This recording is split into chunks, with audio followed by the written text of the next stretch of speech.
गुरुमुखो, कोई सेठ नाम का अभ्यासी था। उसकी स्त्री ऊपर के पाठ पूजा आदि तो बहुत करती थी, परंतु आंतरिक मार्ग से बेखबर थी। वह चाहती थी कि उसका पति भी कोई नियम धर्म पाठ पूजा या संध्या आदि किया करे। कभी कभी अवसर पाकर वह इस ख्याल को पति के सामने प्रकट भी कर देती थी।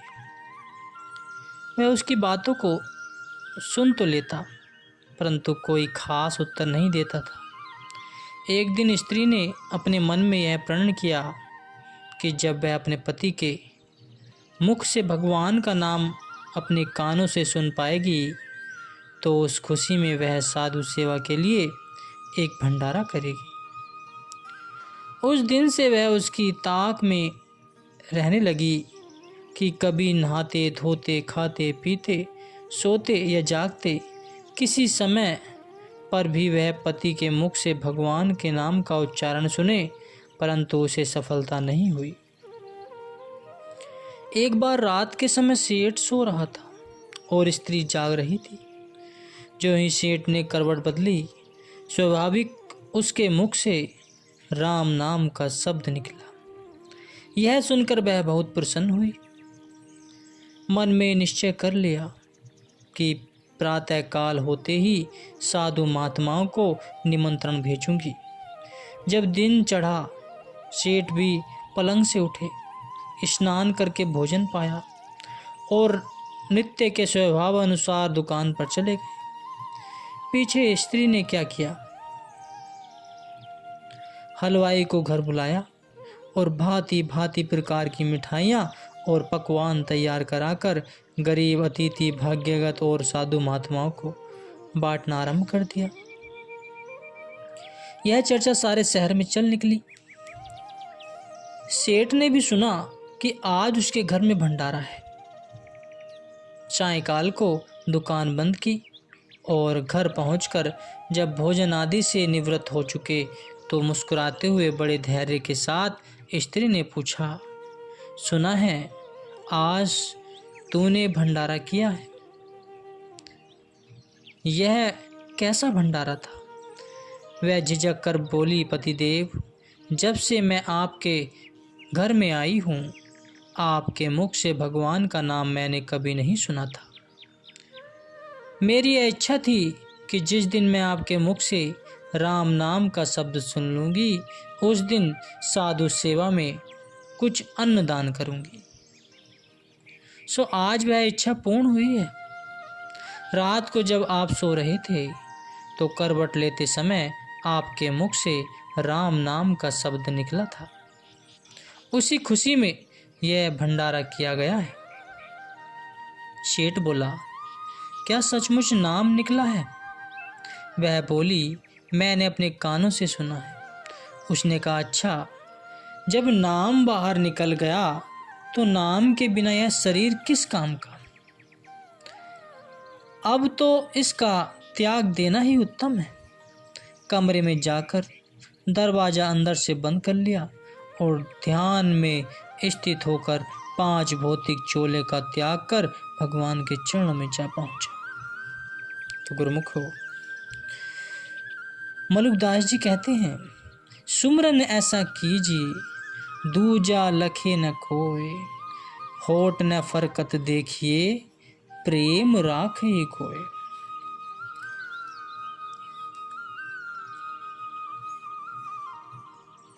बात तो साफ साफ संतों ने कह दी है, कोई पर्दा नहीं रखा, परंतु असल बात फिर भी गुरु के अधीन है, क्योंकि गुरु की आकर्षण शक्ति का असर हमारे अंदर कुछ खास तरह का परिवर्तन करता है और श्रुति संसार की ओर से सिमट कर आप से आप अंतर्मुख होने लगती है। जैसे मकनातीस सुई को अपनी ओर खींच लेता है, ऐसे ही गुरु का नाम हमारी श्रुति को अपनी ओर खींच लेता है। कारण यह है कि गुरु ने नाम की कमाई की होती है, इसलिए उसके वचन में कुछ खास किस्म की तासीर होती है और वह अधिकारी सेवक के मन में ज्यों का त्यों उतर जाता है। जो लोग पुस्तकों को पढ़कर अपने आप नाम की कमाई करने लगते हैं वे नुकसान उठाते हैं। कारण यह है कि इस मार्ग में पग पग पर काल और माया के खतरे मौजूद हैं। जिनके साथ गुरु का हाथ शामिल नहीं है वे निस्संदेह उन खतरों का शिकार बन जाते हैं। गुरुमुखो, वास्तव में बात यह है कि लोग नाम की हकीकत से खाली हैं। उनको अभी नाम मिला ही नहीं है। यदि नाम उनको मिला होता तो फिर क्या कारण था कि वे सुखी न हो जाते, किंतु अभी तक वे नाम की असलियत से बेखबर हैं। महापुरुषों ने वचन किया है, अदृसट अगोचर नामो अपारा, अति रसु मीठा नाम प्यारा। नाम वास्तव में इंद्रियों का विषय नहीं है। वह अदृष्ट अगोचर अर्थात आँख, कान और जीव आदि से परे की वस्तु है। गोस्वामी तुलसीदास जी कहते हैं, बिनु पद चले सुने बिनु काना, कर बिनु करम करे विधि नाना। आनन रहित सकल रस भोगी, बिनु वाणी वक्ता बड़ योगी। तन बिनु परम नयन बिनु देखा, गहे घ्राण बिनु बास असेखा। अस सब भांति अलौकिक करनी, महिमा जासु जाए नहीं वरनी। ये भेद की बातें हैं जो स्पष्ट रूप में कही जा रही हैं, परंतु जो भेदी नहीं हैं वे उनको नहीं समझ सकेंगे। अब आगे सुनो, महापुरुषों की वाणी क्या कहती है। असलियत में सब एक है और जो असलियत का ज्ञान रखते हैं उन सब की आवाज़ एक है। आँख बंद कर, कान बंद कर, जबान बंद करके अपने अंदर में देख। यदि फिर भी तुझे ईश्वर की ज्योति नजर न आए तो मुझ पर हंसी कर। संतों के यहाँ नाम की बड़ी महिमा है, परंतु जिस नाम पर वे जोड़ देते हैं वे हस्तलिखित या जीवा का वर्णन नहीं है। वह निज नाम है अथवा जिसको सतनाम कहा जाता है। इसलिए जब तक निज नाम के साथ संबंध न जोड़ा जाए तब तक नाम का पूरा लाभ न होगा। कबीर साहब जी कहते हैं, आद नाम निज मूल है और मंत सब डार। कहे कबीर निज नाम बिन डूब मुआ संसार। कोट नाम संसार में ताते मुक्ति न होए। आद नाम जो गुप्त जप बूझे विरला कोय। नाम गुप्त वस्तु है और सदा गुप्त रीति से शीना वे शीना चला आता है। जिसकी समझ स्वयं नाम की कमाई करने वालों की संगति करने से आती है। लोग राम नाम जपते हैं, परंतु गोसाई तुलसीदास जी रामायण में लिखते हैं कि नाम राम से भी ऊपर है। कहा लघु कहू नाम बढ़ाई, राम न सके नाम गुण गाई। अर्थात मैं नाम की महिमा का कहाँ तक वर्णन करूं। स्वयं राम भी उसके गुणों को नहीं गा सकते। नाम बाहर नहीं है, वह हमारे अंदर है। केवल गुरु से भेद लेकर उसकी कमाई करने की जरूरत है। यदि नाम कोई बाहर की वस्तु होती तो महापुरुष यह वचन उच्चारण नहीं करते। नौ निधि अमृत प्रभु का नामो, देही मही इसका विश्राम। काये नगरी मही मनगढ़ी चढ़ई, जो गीता नामो पले पाई। नाम की ध्वनि हमारे अंदर हर समय हो रही है, जो शिखर के स्थान से उतरकर नीचे के मंडलों में सुनाई देती है। हमारी श्रुति या रूह का असली संबंध उसी के साथ है।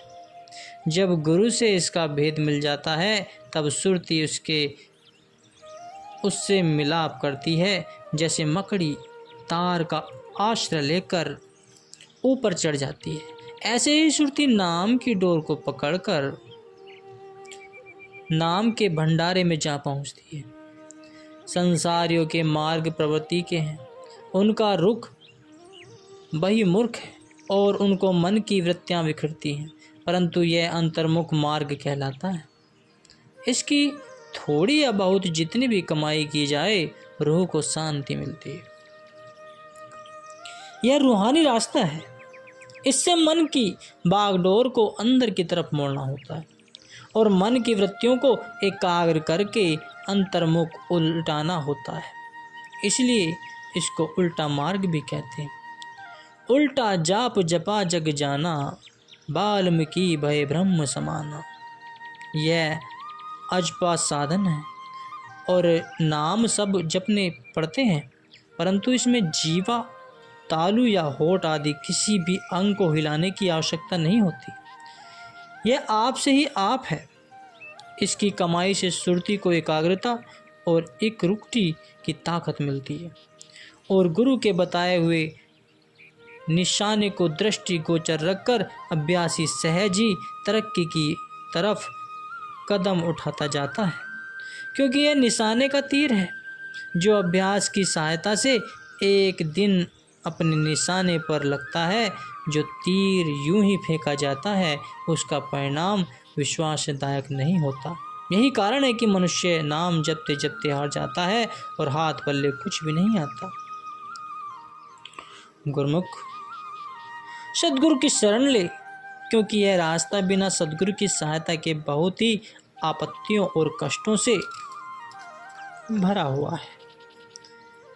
कई पुस्तकों द्वारा अभ्यास करने वाले इस मार्ग को हठ योग समझ बैठते हैं और इस गलती में पड़कर आत्मिक स्वास्थ्य को प्राप्त करना तो एक तरफ रह गया, उल्टा अपना शारीरिक स्वास्थ्य भी बिगाड़ लेते हैं और कई रिद्धि सिद्धियों के ख्याल से इस मार्ग की कमाई करते हैं। ये सभी भूले हुए हैं। इनमें असलियत एक के पास भी नहीं है। मान लिया कि चित्त की एकाग्रता में शक्ति है और किसी खास प्रयोजन को दृष्टि गोचर रखकर चित्त को एकाग्र करने से सिद्धि शक्ति का आ जाना संभव है, किंतु अंत में है तो वह भी माया। माया से छूटकर कहाँ जाएगा। पहले के शुभ संस्कारों के कारण जगत से वैराग्य तो उत्पन्न हो गया, परंतु गुरु मिले नहीं। रुचि पुस्तकों में प्रवृत्त हो गई या यूं ही कहीं सुनी बातों पर अभ्यास करना आरंभ कर दिया। सिद्धि शक्ति ने दर्शन दिए और अभ्यासी बेचारे इसी को सब कुछ समझकर असलियत से दूर जा पड़े और 4 दिन संसार में उसका ढोल बजाकर फिर भी खाली के खाली हो गए। पिछले वैराग्य की ताकत भी खर्च हो गई और आगे के लिए कुछ हाथ न आया। बेचारे पहले हालत से भी कहीं नीचे जा पड़े और यह गिरावट आवश्यक थी, क्योंकि गुरु मत तो थी ही नहीं, मन मत थी। उसका परिणाम तो यही होना था।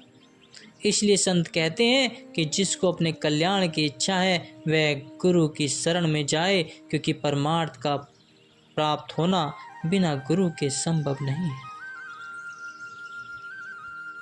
रामायण में वर्णन आया है कि ज्ञान की होए विराग बिन, गुरु बिन होए की ज्ञान, सुख की लहे हरि भक्ति बिन, गावे वेद पुराण। संतों का मार्ग बिल्कुल आसान और सरल है। इसमें कोई खास कठिनता नहीं। इसकी कमाई उठते बैठते खाते पीते सोते जागते और सांसारिक व्यवहार करते हुए किसी खास पाबंदी के बिना भी की जा सकती है। स्त्री पुरुष बच्चा बूढ़ा और जवान सब आसानी के साथ इसको कर सकते हैं।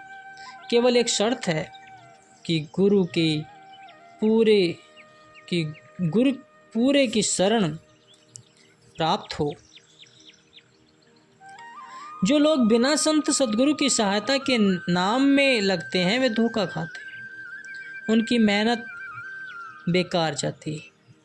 इसलिए महापुरुषों का यह उपदेश होता है कि सतगुरु की शरण में पहुंचकर नाम की कमाई की जाए, ताकि उनके वचनों की रगड़ से हमारे रूहानी संस्कार उभर आए और रूह को निज देश की तरफ चलने का अवसर हाथ आए। यह जिया दान है जो सिवाय संत सतगुरु के दूसरा कोई भी नहीं दे सकता।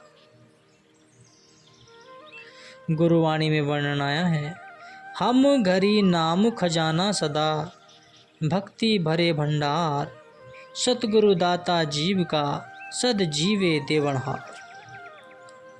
कबीर साहिब भी कहते हैं, सतनाम के पट तरे, देवे के कछु नाय, क्या ले गुरु संतोषिए, हवस रही मन माय।